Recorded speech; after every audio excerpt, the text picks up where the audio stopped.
स्फुरन नहीं होता। तो इसलिए हमें सहयोग करो कि आप जैसे बॉयफ्रेंड गर्लफ्रेंड ये गंदी बातें जो भारत में आ गई हैं, आप लोग उसे स्वीकार न करें। आप लोग धर्म पूर्वक चलें। आप जब एक दूसरे को मित्र बनाएं तो माता पिता की अनुमति से शास्त्र संयम पूर्वक पाणी ग्रहण करके गृहस्थी में जाइए, फिर प्यार से रहिए। दो प्रकार के होते हैं, शुभ और अशुभ। पूरा स्टॉक लगा हुआ है वो तो तब बस हम लोग तो थोड़ी देर अगरबत्ती लगा के आरती पूजा कर ली, उसी से समझते हो पूरा हम संचित कर्म भस्म कर देंगे कि हमको कष्ट ही नहीं होगा। पहली बात तो ये समझो कि हमारे जो कर्म हैं वो गोदाम के गोदाम जमा है। बहुत जन्म हो गए ना, सब इकट्ठा है वो कर्म।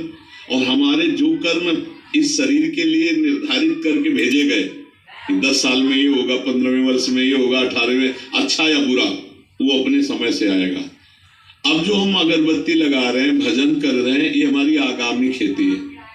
पीछे जो हमारी जीवन में पूरे जीवन का भोगना है, मतलब अगर 50 वर्ष या 80 वर्ष 100 वर्ष की आयु है तो पूरी 100 वर्ष की आयु तक के लिए निकल चुका है कि आपका हाथ टूटेगा, आपका ये होगा, आपका ये कष्ट होगा, आपको ये लाभ मिलेगा, आपको ये ले। अगर आप कुछ कर सकते हो नया तो भजन कर सकते हो और अच्छा बुरा कर्म कर सकते हो, लेकिन अपने प्रारब्ध को नहीं बचा सकते। वो जो शरीर बना है वो भोगना पड़ेगा। जिस समय जो कष्ट होना है वो कष्ट होगा। इसलिए श्रद्धा मत बिगाड़ना कि हम पूरे परिवार भजन करते हैं लेकिन कष्ट बना ही रहता है। भगवान की तो भजन करते हैं और भगवान पुत्र बन के आए ना। सुबह राज्याभिषेक है और शाम के 14 वर्ष का वनवास हो जाता है। दशरथ जी तड़प तड़प करके प्राण त्याग देते हैं। देखो ये बच्चा लीला, तो भगवान ने लीला करके दिखा रहे थे। देवर में हथकड़ी बेड़ी जकड़ी हुई, ये तो भगवान के माता पिता बने, कितना कष्ट भोग रहे हैं। भयभीत होकर रात्रि में भगवान को लेकर गोकुल जाते हैं, अपने प्राण प्यारे लाला को वहां सुला करके वहां से कन्या लाते हैं।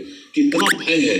तो आप देखो ये मनुष्य संघर्षमय जीवन है, इसमें हमको उबना नहीं है कष्टों से, हमको संघर्ष करना है, लड़ना है। भगवान 11 वर्ष तक ब्रज में, फिर मथुरा भी नहीं टिके, वहां से भागे द्वारिका। देखो मतलब भगवान का संघर्षमय जीवन नहीं रहा।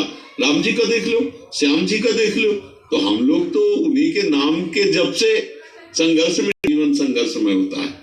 कभी विपत्ति, कभी संपत्ति, कभी सुख, कभी दुख, ये उनके मन में ऐसा ही चलेगा।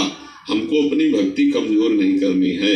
हमें नाम जप करते हुए दुख सहना है, सुख में फूलना नहीं है, दुख में भूलना नहीं। आगे बढ़ते चले जाओगे तो भगवान की कृपा हो जाएगी। और अश्रद्धा कर लोगे तो फिर तो दुख ही दुख है ना।